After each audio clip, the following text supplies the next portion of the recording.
Before we begin this podcast, please be advised that the following episode contains language that some listeners may find offensive and inappropriate. The opinions expressed by the host and guests are their own and do not reflect the views of the podcast producers. Listener discretion is advised. Yeah, I never hit her. The whole time we were married until that night, I never hit her. Why didn't you leave? Because I loved her. She was very jealous. Very jealous. I had to quit my band. I had to sell my Harley. I had to sell my drums. It was just like something took over my body. It wasn't me. I was just heart racing real fast, scared. My hands are shaking. My whole body's shaking. The thing was that I didn't know what to do with it. And I really didn't know.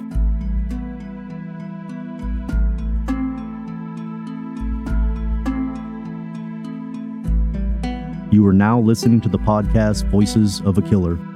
I'm bringing you the stories from the perspective of the people that have taken the life of another human and their current situation thereafter in prison. You will see that although these are the folks that we have been programmed to hate, they all have something in common. They are all humans like us that admit that they made a mistake. Will you forgive them or will you condemn them? They are currently serving time for their murders, and they give us an inside glimpse of what took place when they killed and their feelings on the matter now. Here are the voices of those who have killed.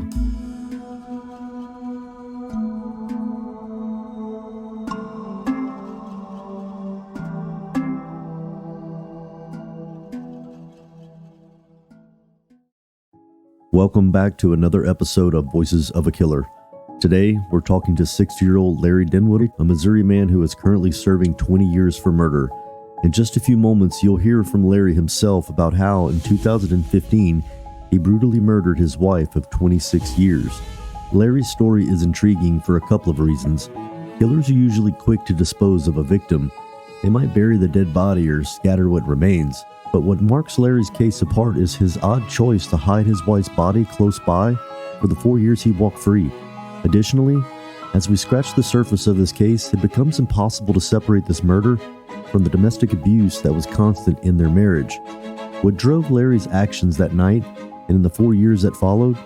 Did this onslaught of abuse push Larry to his breaking point? And what emotional cost has Larry faced after killing the woman he loved? All this and more after we speak to Larry Dinwiddie on another intriguing episode of Voices of a Killer. So, Larry, you from Marshfield? Is that where you grew up? No, I grew up just south of Chicago. Okay. How long did you live in Illinois? Oh, until I was about 15. How would you describe your childhood growing up? Was it pretty rough? How was it? No, it was just average. I played sports and stuff like that, and the tough kids around in the neighborhood. Growing up, did your mother and father stay together? Is there like drugs or alcohol involved or what? No, none whatsoever. My dad was pretty sick. He had a couple of heart attacks and then retired from Fisher Body up there and then moved to Missouri. And he had open heart surgery and they found him full of cancer then. And so I was a sophomore in high school whenever my dad passed away. My mom died about 12 years ago. Yeah. So, Larry, take me back to how did you meet your wife? Tell me about that. Actually, I played in a band. I played drums in a band. And when I came in that night, and from playing, it was probably late. It was probably like 1 o'clock in the morning. And my cousin called me and said, "Hey, there's a girl over here that saw you guys play last week, and she wants to meet you." I'm like, "Oh, man, I didn't really want to go." And she said, "Yeah, she's begging you to come over." He said, "If you come over here, you're going to get laid." I said, "Okay, I'm on my way." Yeah, that's how I met her. Gotcha. Yeah. So whenever y'all met that night, y'all pretty much locked it in for good? Not until the next night. Yeah. So how long after you met her, the first day you met her, did you actually get married? Oh, golly, 3 months. Wow, so that was pretty quick work. You fell in love with her? Yeah, it was. Yeah. Those 3 months between meeting her and getting married, did you ever have any big fights with her yet? Not really. No, she was an abusive alcoholic, but back then the drinking wasn't all that bad. She drank, but She didn't get that bad. It just got worse over the years. After you got married, did you guys have kids together? Yeah. What year did y'all get married? 1989. How many kids did you have? She had one prior, and he was like, 4 months old whenever we met. But that was Curtis, and I raised him like my own. And then we had another daughter, Lucretia, and then we had a set of twins, a boy and a girl. Yeah. That was it. People love a good love story. We're suckers for the happy Hollywood ending. And Larry's story of falling in love is something we might expect from a movie. By his 40s, Larry was a drummer in a local rock band, a bachelor living carefree and playing regular late-night gigs. All that changed when Larry was set up with the woman who would become his wife. She'd been eyeing him out on stage, and after a whirlwind romance, they ended up tying the knot after just 3 short months. Early on, it seemed exciting and promising, and the addition of kids capped off the picture of a happy family. Usually, that's where the typical love story ends. Not so for Larry. Things had moved too fast for him to truly know the woman he had married. It didn't take long for Larry to discover a darker side of his wife's character. So you kind of have a unique situation where you ended up killing your wife, but you had some abuse that was done to you, and is there a record of that abuse that your wife did to you? Yeah, I never hit her. The whole time we were married until that night, I never hit her. Not one time. Yeah. Did you have any issues at this time with drugs or alcohol? Yeah, I did. I always did drugs, drank and did drugs. But I wasn't like an abusive person or anything like that back then. Yeah. Not at all. I just partied some. It wasn't like crazy. Well, was alcohol her drug of choice? Yeah, my wife, yeah. She didn't like drugs, but she liked alcohol. During the course of being married together, did you ever have to call the cops on her for abusing you? No, I never did. The neighbors would hear us, and had the cops called a couple times. What would happen when the cops came over? They just tell us to, if they come back, we're going to go to jail. Yeah. We just, they would, usually settle it down. It would just be verbal. Be her. Did you ever have any instances where your wife got physical with you with a weapon or her fist or anything like that? Oh, yeah. Take me back to the first time that she actually got physical with you. Just you go through that scenario. Oh, I don't know if I can remember the first time. or one time that's memorable except for the main event. Okay. She would get to the point where she would get drunk, but I'm working 3 jobs trying to support kids, and she would get drunk because she wants somebody to talk to, and she'd come in there and wake me up during the middle of the night, and I'd be like, hey, I got to sleep. I got to get up in a couple hours. I've only had 2 hours sleep. Then she'd get mad. You better get up. And, and she's hit me then and stuff like that. But as far as a weapon, the only time she ever hit me with a weapon was when she hit me with a hammer, threw it at me, hit me in the face. Yeah.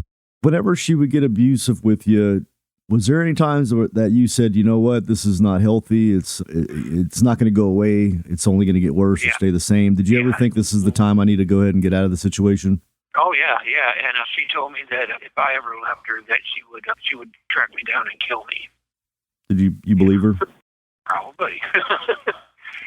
Yeah, she's the one that asked me to marry her. Whenever it comes to domestic violence, even just that word domestic violence, we always think a woman is getting the violence against them. A lot of times when we hear these stories and these women are getting all this abuse, one of the things people say constantly, it's always something they say, and I even say it, is leave them. Why don't you just leave, quit? And there's reasons behind why people can't leave. My question to you is, now on the other end of the spectrum, it's the guy getting the abuse. Why didn't you leave? Yeah, because I loved her. And I always thought that maybe she would quit. I talked to her the next day when she's sober. And, it would be like, okay, sorry about that. It ain't going to happen again and stuff like that. It wasn't very often that it happened. Not oh goodness, how many years were we married? Got married in 89, so it was until 19. The physical part maybe of happened, I'd say probably less than 10 times. It was the mental abuse was the main thing. She was very jealous. very jealous. I had to quit my band. I had to sell my Harley. I had to sell my drums. Just, for her, because I'd take off. She always had to know where I was at, stuff like that. I couldn't play in a rock band anymore because women were staring at me and stuff like that. Yeah, it was crazy. So she was highly insecure? Oh, yeah, very much. So your answer about not leaving is pretty common answer for what women give is the man apologizes the next day. They're there for a reason. Right. You love each other. That's why you're there in the first place. So you want things to get better, but unfortunately they just don't. A year in, Larry's marriage turned rocky when his wife became emotionally abusive. We often think of abuse as physical, and occasionally Larry's wife did lash out violently, but emotional abuse can be even more debilitating. When she drank, Larry's wife became cruel, manipulative, and controlling to her husband, often harassing and demeaning him. She cut him off from the hobbies he enjoyed and accused him of infidelity. Day in, day out, Larry suffered torment from his wife, which wore down his sense of safety and his self-esteem. In matters of domestic abuse, society usually portrays men as the perpetrators, not the victims. Maybe because of physical strength, we're quick to attribute violence to men. But Larry's story sheds light on the fact that women abuse men too. In fact, his marriage actually fits a textbook pattern we see in abusive relationships. Despite years of relentless bullying, Larry still loved his wife. She would become remorseful and promise to change after an abusive episode, which gave Larry hope to cling to and a reason to stay. Unfortunately, it's this cycle of abuse that traps victims in their broken relationships far, far too long. And when left to fester, Larry's abusive situation pushed him to make one impulsive decision that changed his life. So there's one instance, one fight where things really changed your life forever. You had some abuse against you and you snapped. What I want to know is, before that actual event, that day, were things already escalating? Was there a period of time where things were just really at a bad time, or what? Tell me about that day. Yeah, it wasn't that bad that day until she found out that I had went and bought a bunch of drugs and spent our house payment. Yeah, that was my stupid. And I finally broke down and told her about it, and she blew up, and we were fighting, arguing. I think she might have slapped me or something like that. I went to bed. I tried to go to bed because I had to work the next day, and she goes, "No, you're not going to bed." And I told her to leave me alone, and I went over to shut the door, and she come down the hallway with a hammer, and I told her to go away, and she turned around, I turned around about that time, she threw the hammer and hit me in the head. I broke my nose and cut my eyelid where it was hanging off the side and everything. And that's whenever I just lost it. I picked up the hammer and I had no control. It was just like something took over my body. It wasn't me that did that. Whenever you picked up that hammer and you were in the process of losing control, what was she doing in that instant right there? Was she still yelling at you, or was she in shock that she just hit you, or what? No, she went back into the living room. That took place in the bedroom. And she turned around and went back into the living room, and I just went right at her. Did you strike her from behind? Yeah. Yep. The first blow, would you say you put all your might into it? Yeah, I hit her hard enough to where the hammer came off the wooden part of the hammer, the head did. And I don't know. It was just an old hammer. Did the hammer go into her head, or did it crack her skull? It cracked the skull, yeah. She fall down immediately? Yeah. And you said, did the hammer break away from the wood completely, or it just broke it a little bit? It came off of it, and I picked it up. I got the hammer part and just continued hitting her in the head with it. In the palm of your hand, the metal part? Yeah. Was she laying flat on her face when you were hitting her? No, she was on her back. Was she able to look at you while you were doing that? Yeah. Was she trying to block it with her hands? Yeah. What was she saying while you were swinging that at her? The only word that she said was Larry. That's the last word she ever said. Were you hitting her in her face or the forehead, or just anywhere in the head? In the forehead, yeah. Did you straddle her body while you were doing this? Yep, I did. What were you thinking as you were hitting her each swing? I wasn't thinking anything. I didn't even think anything until it was over. And then I freaked. I didn't know what to do. While Yeah, but while you were hitting her, at what point did she finally stop fighting back? And how long after that did you continue to hit her?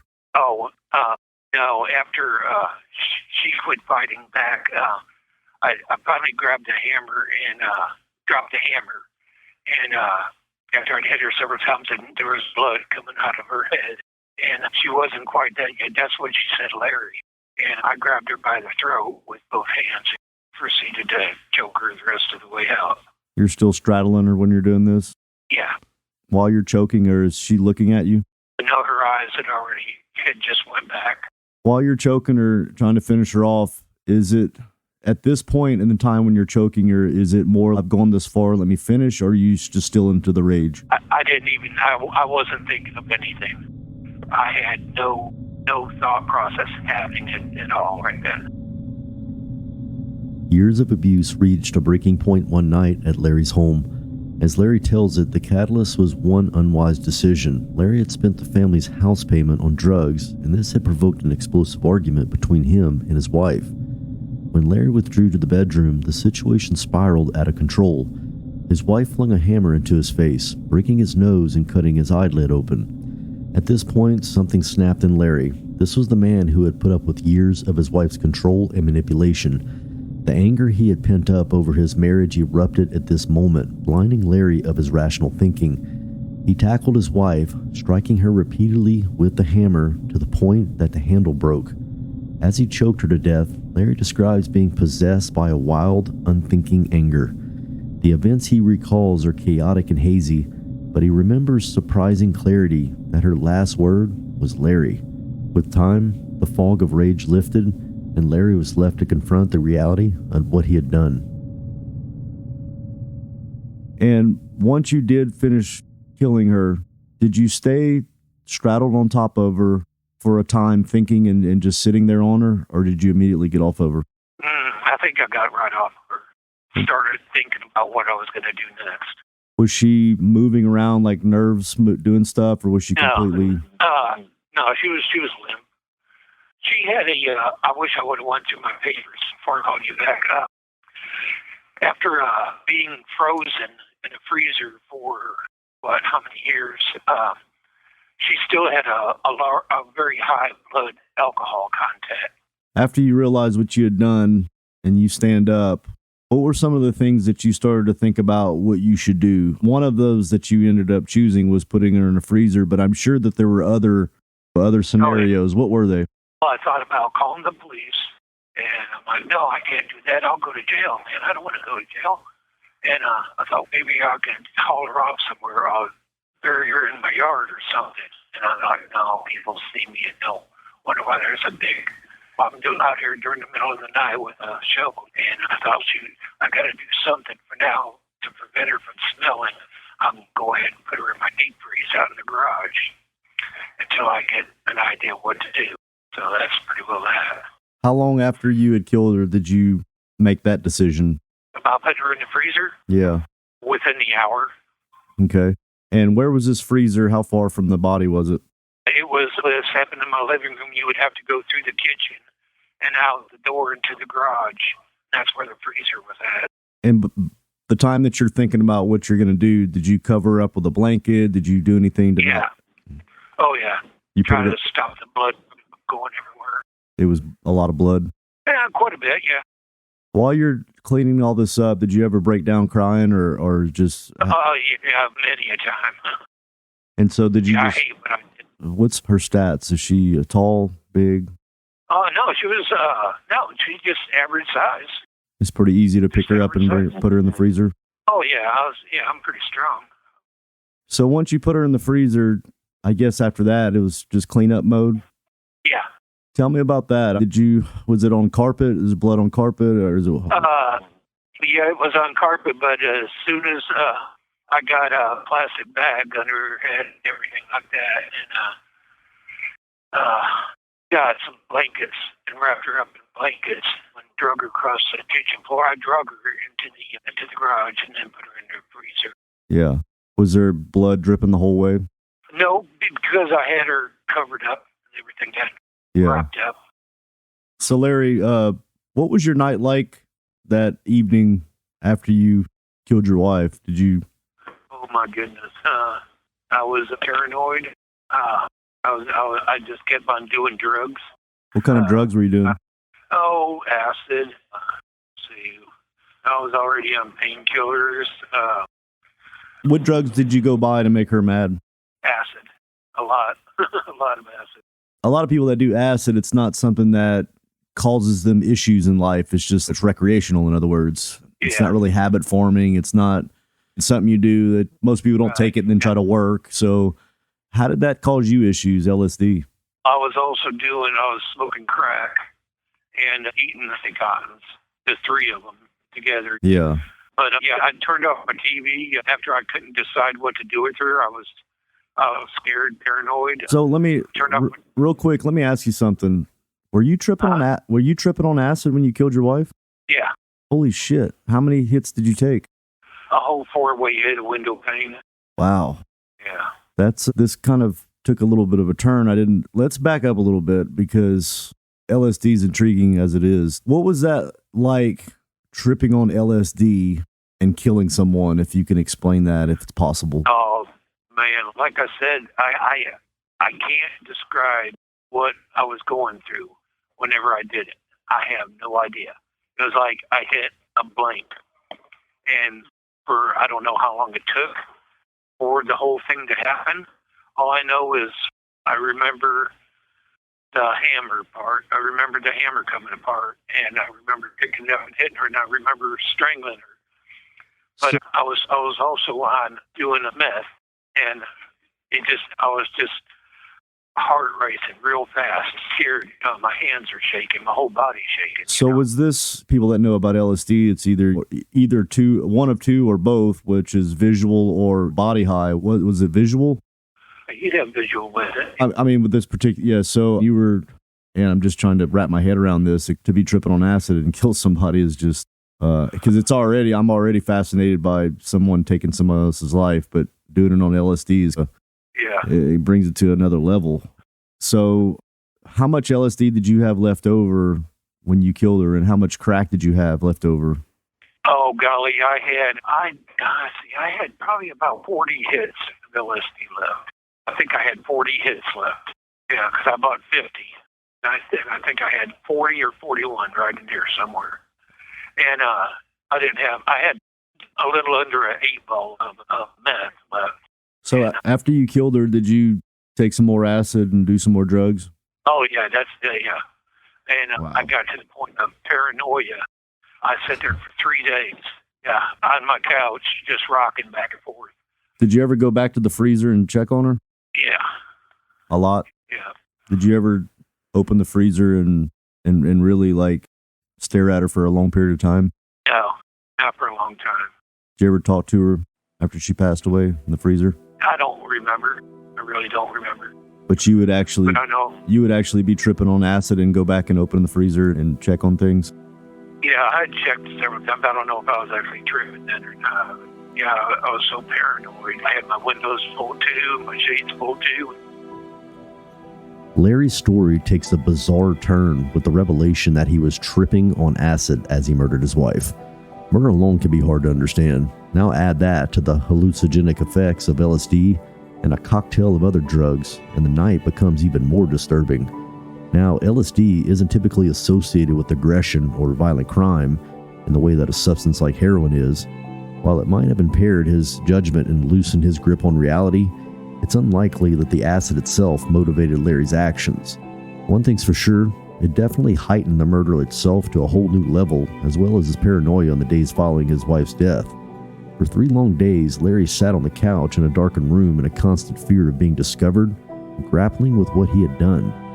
Probably what heightened his paranoia was his means of disposing of his wife's body. On the night of the murder, Larry couldn't come up with a safe way to eradicate the evidence, so he had to choose to hide her body in the freezer of his garage instead, and this is where she remained. Many times Larry revisited the freezer. The body served as a grim reminder that he had made a life-changing mistake. After the break, we find out how Larry kept his daily life while his wife's body sat in the freezer.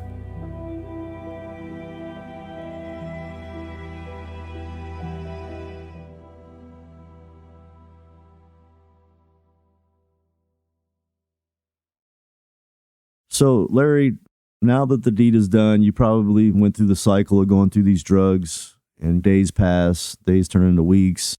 Give me little bit of an insight, like a week or so later. What's going on? Are you back to just trying to act like everything's okay, or what? Yeah, I actually got rid of all the acid, flushed it down the toilet. Sure did. Wow. What made you do that? It was just a thing of, I don't know, maybe it's a way of saying I'm sorry. I'm going to get rid of this stuff because I know what's caused this. Sure.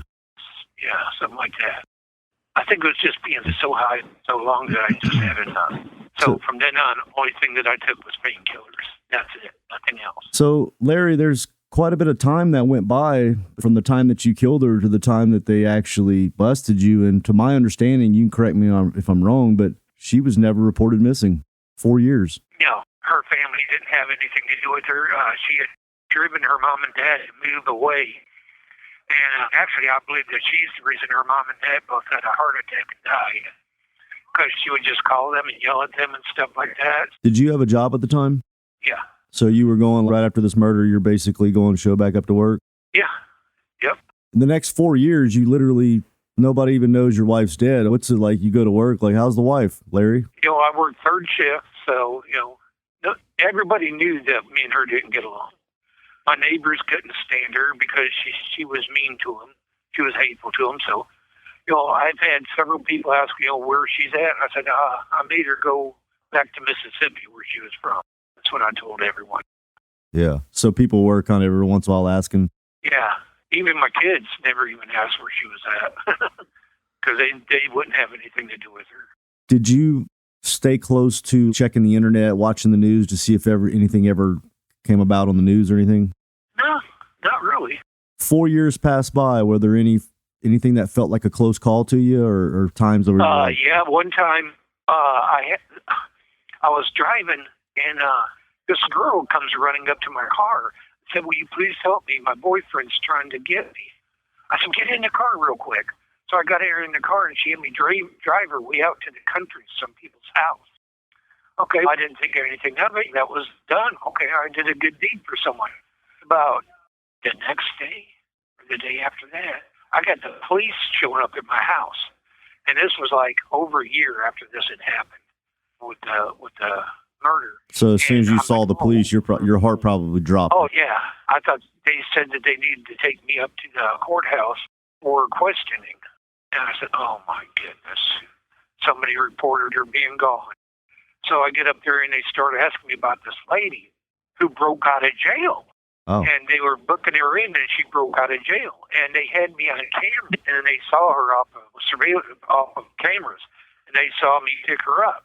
And I told them, exactly what happened. And that scared the heck out of me. But that was that.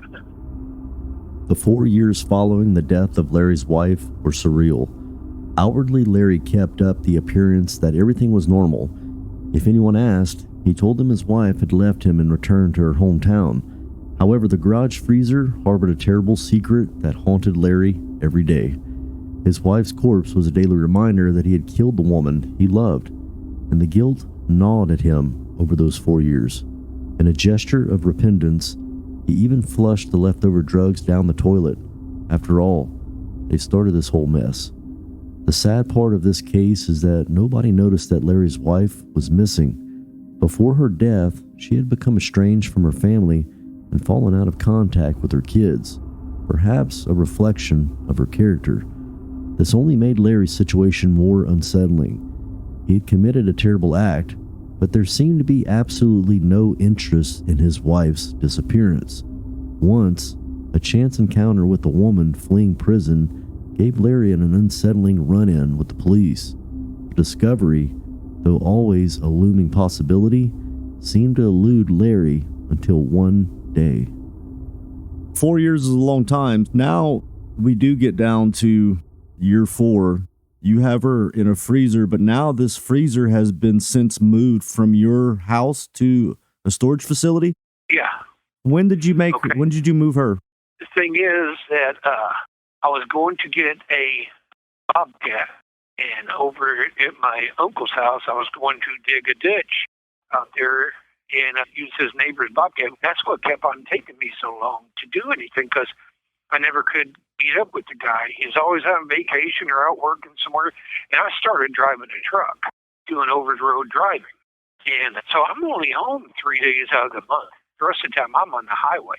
And, yeah, I'm always thinking, I hope my landlord doesn't come in there and start going through my stuff and everything. And my family was like, well, why don't you just put your stuff in storage and you can stay with one of us whenever you come in or something like that. Yeah, I moved everything into a storage place. I had electricity. I had it locked up and everything. And I didn't make it in.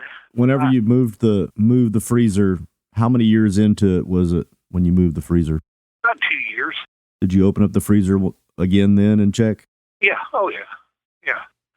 But I got her in there, and then I got hit with a urine test, and I tested positive. At work? So I got fired, yeah. So I got fired and lost my job.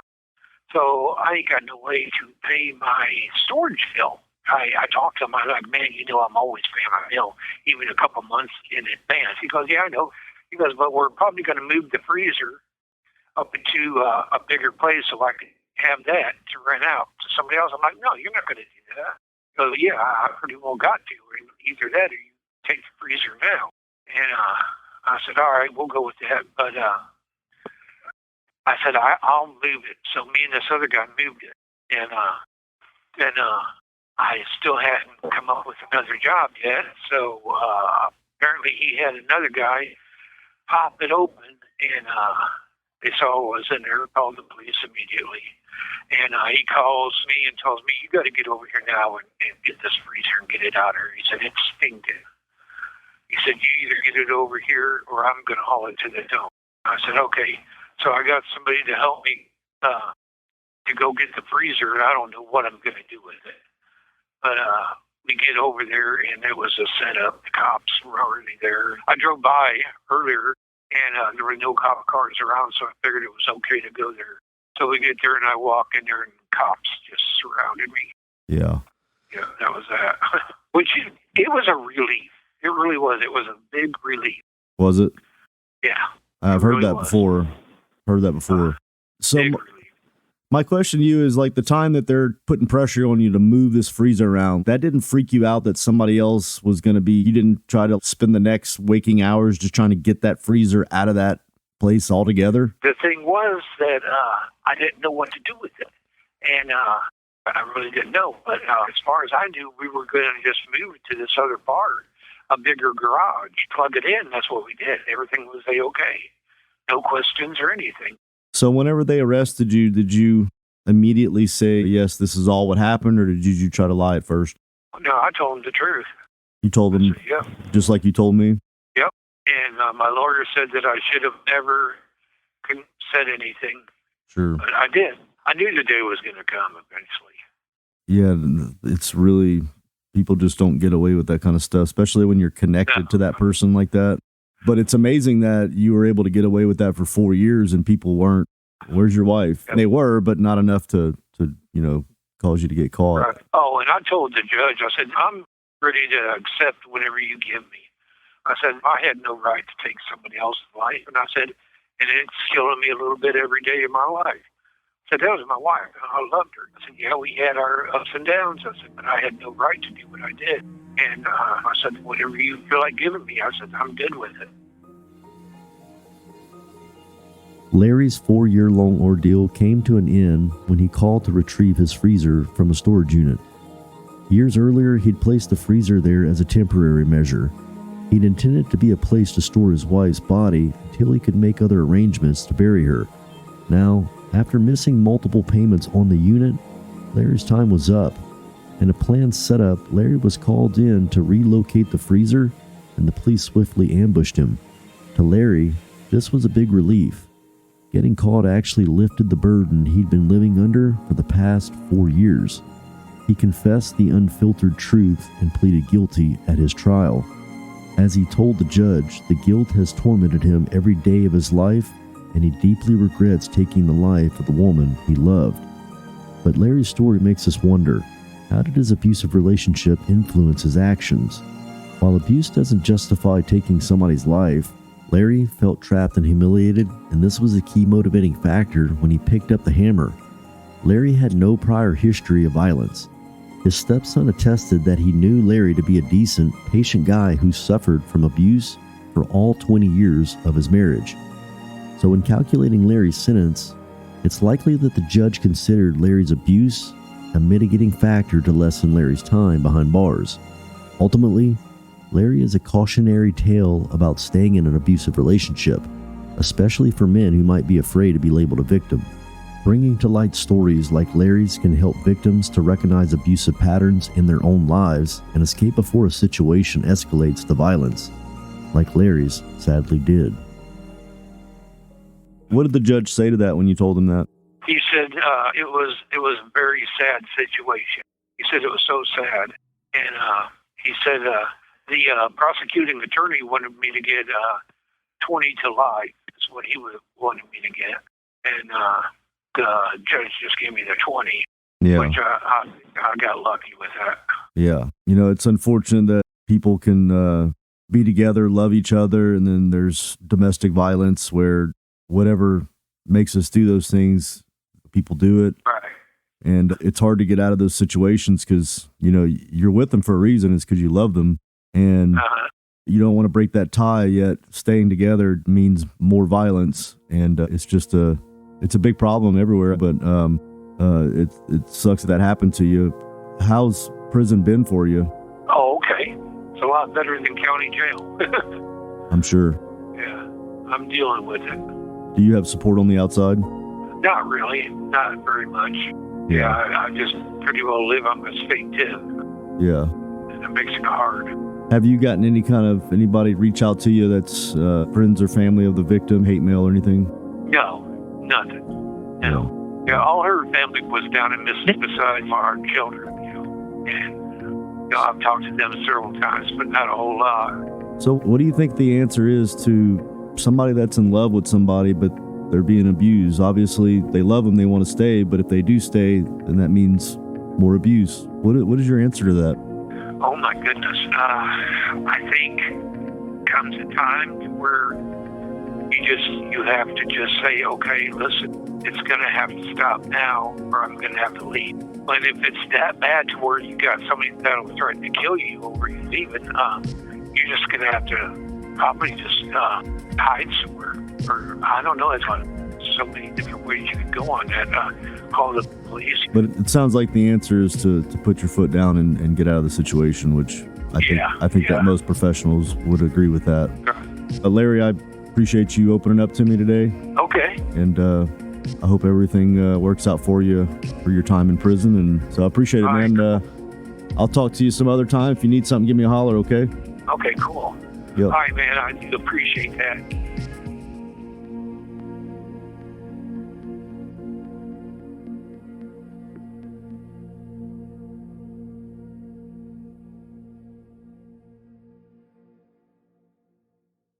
On the next episode of Voices of a Killer. Do I think I deserve to be out of prison? No. I feel like I'm a monster. I feel like the biggest piece of shit on the planet, for real. I started to perceive that, I guess mainly that I was the victim in this all. And so my thought was I could get back at her by just taking our daughter away from her, It's very hard for me to hear this. I understand that, yes.